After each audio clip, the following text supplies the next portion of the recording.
Salah satu misi Islam yang penting adalah membebaskan manusia dari ras diskriminasi, mengikat manusia dengan ikatan akidah bahwa dari manapun orang datang, apapun warna kulitnya, dan dari suku apapun ia dilahirkan, kalau akidahnya sama, itulah saudara kita. Kita bertujuh orang ini mungkin ada yang dari Betawi, dari Jawa Tengah, dari Jawa Timur. Tapi di sini kita merasa kita adalah satu. Apa yang mengikat kita? Akidah. Ternyata ikatan akidah itu jauh lebih kuat daripada ikatan darah sekalipun. Islam membebaskan manusia dari ras diskriminasi. Dan Rasul mengajarkan, innallaha la yanzuru ila suwarikum wala ila amwalikum walakin yanzuru ila qulubikum wa a'malikum. Allah itu tidak melihat potonganmu, Allah tidak melihat hartamu, yang Allah lihat adalah hatimu dan amal perbuatanmu. Kemudian satu-satunya yang menyebabkan manusia lebih tinggi dari yang lain adalah ketakwaannya kepada Allah. Sehingga dalam Al-Quran dijelaskan, inna akramakum indallahi atqakum, yang paling mulia di antara kamu dalam pandangan Allah adalah yang paling bertakwa kepadanya. Nah, kita tahu binatang saja harganya nggak sama kan. Sapi itu yang paling mahal, yang badannya paling gemuk, karena harga sapi pada dagingnya. Tapi ada perkutut lebih mahal dari sapi, padahal perkutut dagingnya sedikit, benar. Kenapa bisa terjadi? Karena harga perkutut tidak pada dagingnya, tapi pada suaranya. Lalu di mana harga manusia? Yang paling gemuk boleh saingan sama sapi. Pada suaranya tentu tidak. Allah maha benar, inna akramakum indallah atqakum. Yang paling mulia di antara kamu dalam pandangan Allah adalah yang paling bertakwa kepadanya. Nah, tujuan disyariatkannya pelaksanaan ibadah puasa, tujuan kita semua diperintahkan melaksanakan ibadah puasa, pada penghujung ayat 183 Al-Baqarah jelas, la'allakum tattaqun, agar dengan puasa yang kamu kerjakan itu kamu menjadi orang yang bertakwa kepada Allah Subhanahu wa ta'ala. Jadi puasa yang benar harus mengantarkan pelaksananya mencapai maqam, mencapai tingkatan yang disebut ketakwaan itu tadi. Nah, ini pantai yang mau kita tuju dalam melaksanakan ibadah puasa. Jadi puasa berhasil apabila ia mengantar pelaksananya menjadi orang yang semakin bertakwa kepada Allah Subhanahu wa ta'ala. Dengan kata lain, sebenarnya Ramadan ini 1 bulan untuk menghadapi 11 bulan sesudahnya. 1 bulan untuk menghadapi 11 bulan sesudahnya. Di sanalah cerminan ketakwaan itu nanti akan nampak. Sebelum kita lanjutkan berbicara tentang takwa ini, barangkali di antara adik-adik kita yang hadir ada yang akan mengajukan pertanyaan di seputar ketakwaan ini. Dipersilakan. Ada? Ya, silakan. Assalamualaikum warahmatullahi wabarakatuh. Assalamualaikum. Saya mau nanya ini Pak Kiai, kalau orang yang bertakwa itu apakah mengalami skeptis dalam menghadapi kehidupannya? Ya. Okay. Apakah orang yang bertakwa itu lalu skeptis dalam menjalani kehidupan? Kira-kira gitu maksudnya. Iya. Saya ingin menyatakan bahwa lebih dahulu bahwa sekarang ini banyak orang menggunakan kalimat agama untuk maksud yang tidak sama dengan maksud agama. Lalu terjadi pergeseran nilai. Misalnya yang secara umum kita sudah salah kaprah. Orang meninggal biasanya dikatakan telah berpulang ke rahmatullah. Rahmatullah itu kan artinya rahmatnya Allah, kasih sayang Allah, dan itu artinya sorga. Nah, kira-kira kalau koruptor mati, apa ia pulang ke rahmatullah itu? Kita kan sudah menggunakan kamuflase, kalimat yang tidak sama dengan maksudnya itu. Demikian juga kalimat takwa ini. Kalau kita kembali kepada pengertian takwa yang didefinisikan para ulama, takwa itu adalah kemampuan, mengerahkan kemampuan maksimal untuk melaksanakan apa yang diperintah Allah dan menjauhi yang dilarangnya. Itulah takwa itu. Dengan demikian sekaligus jawaban bahwa orang yang takwa tidak skeptis. Tidak, kalau takwa itu ndelohom, nggak kerja, dagang berhenti, tidak cari nafkah, diam aja di rumah, nunggu keajaiban. Bukan itu takwa itu. Takwa juga tidak terkait dengan pakaian. Ini kan aksesoris pakaian ini. Apalagi sekarang aksesoris, apa kalau saya pakai serban saya lebih takwa dari saudara? Belum tentu. Sekarang ini aksesoris juga sudah kacau. Rocker saja pakai gamis. Ini kan sudah kerancuan aksesoris.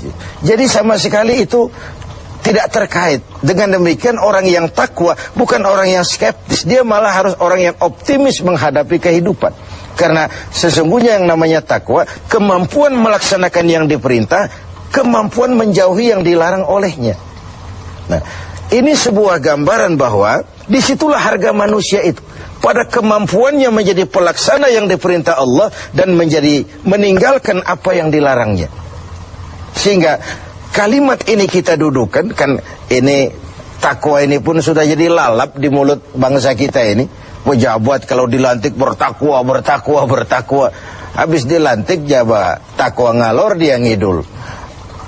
Nggak sinkron, nggak ketemu ujung-ujungnya itu. Nah, baik, saya kembali. Jadi jawabannya, orang yang bertakwa bukan orang yang skeptis, tapi orang yang malah rajin berusaha, giat bekerja karena dia tahu takwa itu kemampuan melaksanakan yang diperintah, kemampuan menjauhi yang dilarang. Nah, ini sudah cerminan dari usaha manusia. Yang diperintah Allah itu bukan cuma sholat, zakat, puasa, dan haji. Mencari nafkah, menghidupi anak istri, itu perintah Allah. Nggak pantas orang takwa lalu skeptis, nunggu keajaiban. Itu kan ciri zaman susah. Biasanya kalau zaman lagi susah itu dukunnya laris, dongeng tentang harta karun merebak di mana-mana. Udah susah orang diajak ngelamun aja. Lalu cerita tentang melipat gandakan uang muncul di mana-mana. Nabi palsu gentayangan, aliran-aliran aneh muncul di mana-mana. Itu biasanya kalau zaman sedang susah, yang kayak begitu tuh jadi fenomena dalam kehidupan. Nah, ketakwaan menjadi benteng bagi kita, mengarungi hidup ini sebagaimana seharusnya. Kita manusia terikat oleh hukum kausal, hukum sebab akibat. Kalau begini, ya begitu. Kalau haus, ya mesti minum. Kalau sakit, ya mesti ke dokter. Itu orang yang takwa. Bukan, sudahlah penyakit datang dari Allah, serahin kepada Allah, nanti sembuh sendiri. Enggak. Bahwa nanti sembuh sendiri Allah menghendaki itu soal lain. Tapi sebagai manusia yang bertakwa, kita tetap harus wajib berusaha. Tidak boleh ndelohom, menggelenggam ayam-ayam menunggu keajaiban. Tidak. Nah, ini pola dasarnya. Nah, baik. Sekarang saya kembali kepada takwa itu sendiri. Sudah saya jelaskan bahwa takwa melaksanakan yang diperintah, menjauhi semua yang dilarang. Nah, bagaimana puasa ini membentuk pribadi yang bertakwa? Kita pinjam huruf-huruf takwa itu ya. Ta, qaf, waw, dan ya. Huruf ta, kata Imam Qushairi, simbol daripada sifat tawadu. Orang yang bertakwa adalah orang yang rendah hati. Dia berusaha, ya. Dia bekerja maksimal, memang. Tapi dia sadar bahwa semampu yang dia lakukan adalah berusaha dan berusaha. Kepastian itu haknya Allah. Nah, ini bedanya kita dengan yang lain. Kepastian itu hak Allah. Yang kerja saja belum tentu dapat, apalagi yang nggak kerja. Kira-kira logikanya begitu. Sama dengan kalau orang bilang, lo sholat juga belum tentu masuk surga. Ada suka orang usil. Iya, yang sholat saja belum tentu masuk surga, apalagi yang nggak sholat. Kan begitu logikanya. Orang yang bertakwa itu dia terpacu. Nah, timbul sifat tawadu, rendah hati, dibentuk oleh pelaksanaan ibadah puasa ini. Kenapa? Puasa ini kan, ya Allah, baru sehari nggak terkena makan, nggak terkena minum, sudah begini lemah rasanya diri. Lalu apa yang mau disombongkan di hadapan Allah? Nah, timbul sikap rendah hati. Ini mentalitas takwa. Dia bekerja, dia berusaha, dia gunakan teknologi canggih, dia pakai manajemen yang paling modern, dia pakai tenaga yang profesional, tapi di balik itu dia sadar betul kepastian cuma hak Allah. Maka usahanya selalu diiringi dengan doa agar keberhasilan tidak membuat dia lupa diri, kegagalan tidak membuat dia putus asa. Inilah nikmatnya takwa itu. Keberhasilan tidak membuat lupa diri dan kegagalan tidak menjadikan dia putus asa. Selalu melihat hikmah di balik apapun yang dia hadapi itu. Rendah hati. Makanya di hadis qudsi dikatakan, aku cinta orang yang rendah hati, aku lebih cinta kepada orang kaya yang rendah hati. Aku benci orang miskin, tapi aku lebih benci orang miskin yang sombong. Aku benci orang sombong, aku lebih benci orang miskin yang sombong. Jadi kalau ada orang kaya rendah hati, wajar saja. Orang kaya nggak sombong kan pantas. Orang miskin nggak sombong, pantas saja. Emang nggak ada yang mau disombongin. Tapi kalau orang kaya segalanya punya, dia rendah hati, itu yang Allah lebih cinta. Nah, takwa menanamkan itu, sikap rendah hati. Lalu huruf yang kedua, huruf qaf, simbol dari sifat qanaah. Ini sifat orang takwa, merasa cukup dengan apa yang diberikan Allah. Tengoklah, puasa ini kan mendidik. Saat menjelang buka, kayaknya semua isi meja mau kita pindahin ke perut kita. Kalau boleh jangan orang lain, jangan kebagian. Padahal apa sih daya tampung perut kita itu? Seteguk air, sepiring nasi, sepotong kue, kenyang sudah. Ini menyelamatkan manusia dari sifat tamak, rakus, serakah. Kan ini yang menyebabkan terhalangnya pemerataan dalam upaya pembangunan di negara kita ini. Sehingga gunung ditimbun, sumur digali, yang kaya makin hebat, yang miskin makin terpuruk, akibat pola keserakahan itu tadi.